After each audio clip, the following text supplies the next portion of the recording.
What if I told you that the US government is quietly sending out checks averaging $6,710 and millions of Americans have already cashed theirs? That's not a rumor. It's happening right now. Over $21 billion in back payments, yes, billion with a B, has already been distributed, and many people didn't even know they qualified. And here's the wild part. You might still be on the list to receive one of these surprising payouts. Today, we're going deep into the heart of this story, what triggered these enormous payments, who's already received them, why they're happening now, and most importantly, whether your name might be on that list. Let's jump in. It started as whispers, headlines about massive Social Security payments, people suddenly receiving lump sums in the thousands and even tens of thousands of dollars. But this wasn't just some internet rumor or clickbait headline. It's real, confirmed directly by high-ranking officials inside the Social Security Administration. Over $15 billion in payments had already been sent out to millions of beneficiaries. That's billion with a B, and it wasn't stopping there. In fact, an additional $6 billion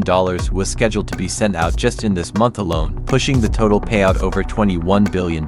This isn't some small glitch or minor policy change. This is one of the largest Social Security back payments in US history. Here's where it gets even more personal. The average lump sum payment received by beneficiaries: a staggering $6,710. Yes, you heard that right. That's the average. Many received more. In some cases, significantly more, well into five figures. Some individuals reported payments exceeding $20,000. The size of each person's payment depended on their unique situation, how long they were affected by outdated Social Security rules, and the amount their benefits had been reduced. For many, it wasn't just a windfall, it was life-changing money. Now here's something most people don't realize. Even after distributing over $21 billion, the Social Security Administration isn't done. Roughly 900,000 people are still waiting for their payments. Why the holdup? The answer might shock you. Manual processing. Yes, even in today's digital age, these remaining payments require detailed case-by-case reviews. The reason? The complexity of these cases is beyond what their computer systems can handle automatically. Staffers have to manually review each person's work history, pension details, and past benefit reductions for nearly a million people. It's a massive, labor-intensive project, but here's the silver lining. Those still waiting could be in for an even bigger payout. What triggered all this? It all comes down to one groundbreaking piece of legislation: the Social Security Fairness Act. After decades of political debate, this law finally passed in late 2023, sailing through the House in November, clearing the Senate in December, and signed by the President in January 2024. Its purpose? To correct what many called decades of unfair reductions in Social Security benefits. But what really set off this payment tsunami was a hidden clause buried deep in the bill. For almost half a century, two little-known rules, WP and GPO, silently drained benefits from millions of retirees. The Windfall Elimination Provision (WEP) and the Government Pension Offset GPO were introduced in the late 70s and early 80s. Their goal? To reduce Social Security benefits for people who also received pensions from jobs that didn't pay Social Security taxes, like state workers, teachers, firefighters, and other public servants. But critics said the rules unfairly penalized hardworking Americans, especially widows and retirees with modest pensions. After years of complaints, lawmakers finally acted. The Social Security Fairness Act eliminated both provisions entirely, forever. Here's the kicker. Not only did the Fairness Act repeal these rules, it did so retroactively, all the way back to January 1, 2023. That's right, even though the law passed in 2024, it legally treated the benefit reductions as if they'd never existed starting in early 2023, which meant the government suddenly owed millions of Americans all the money they should have been receiving since January 2023. Do the math. On average, beneficiaries were shorted about $360 per month. Multiply that by 18 months and you get about $6,480, almost exactly in line with the $6,710 average lump sum. It wasn't a bonus. It was money people were legally owed, just held back by outdated rules. And here's the part many people miss. This isn't just a one-time payout. Every person affected is now permanently receiving higher monthly Social Security checks starting immediately. The same people who received lump sums averaging nearly $7,000 are also now seeing bigger payments every month moving forward. This isn't temporary, it's locked in for life. For retirees on fixed incomes, this change could mean the difference between struggling and thriving. Behind the scenes, this has been a colossal undertaking. Social Security staff have been pulled from other duties to manually process hundreds of thousands of cases. It's a reminder of just how massive and complex Social Security really is, serving over 70 million people, while still relying on aging computer systems and human clerks to handle sudden law changes. And with technology like artificial intelligence just beginning to be tested in their operations. This story raises an interesting question. How many more hidden errors or outdated rules could still be buried in the system? Let's recap the biggest takeaways. Over $21 billion in Social Security back payments has already been distributed. The average lump sum, $6,710, with some checks topping $20,000. Nearly 1 million people are still waiting, with many expected to receive even bigger checks before the end of this month. Moving forward, all affected beneficiaries will receive higher monthly checks for life. And here's the big question to think about. If this much money, billions, was hiding in plain sight, what other hidden payments or forgotten rules might still be out there, waiting to be uncovered? Imagine how a sudden $7,000 windfall could change your life or the lives of the nearly 1 million people still waiting to cash in. Sometimes, the biggest financial surprises come from the quiet corners of government programs buried deep in legislation that few people notice. Stay curious, because this might only be the beginning.